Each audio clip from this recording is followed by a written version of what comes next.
Welcome to the Tech Egg. Don't get scrambled. Enjoy the video. You start by going straight to the app library or app drawer because that's where removed icons live. Open it now, swipe left on iOS or tap the drawer icon on Android, and type the app name in the search field. Once the app appears, press and hold it. This reveals restore or place options. You're doing this to confirm the app is installed even if the icon is gone. If you find it, drag it back to a home page or choose the restore option. Next, dive into Settings to verify the app's status and permissions. Open Settings, go to Apps or App Management, then search or sort by install date to find the entry. Once found, make sure it isn't disabled. If it is, tap Enable. If it's present but the icon is hidden by a launcher, check Launcher Settings. If the app was uninstalled, you'll see no entry, then reinstall from the store. These steps confirm whether the app exists and why the icon disappeared.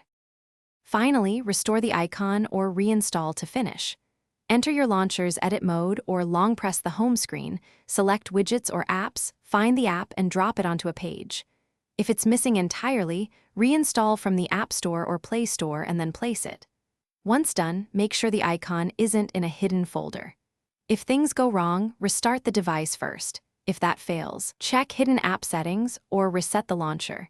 This usually resolves persistent icon disappearance. Thanks for watching. Consider subscribing if I helped unscramble your problems.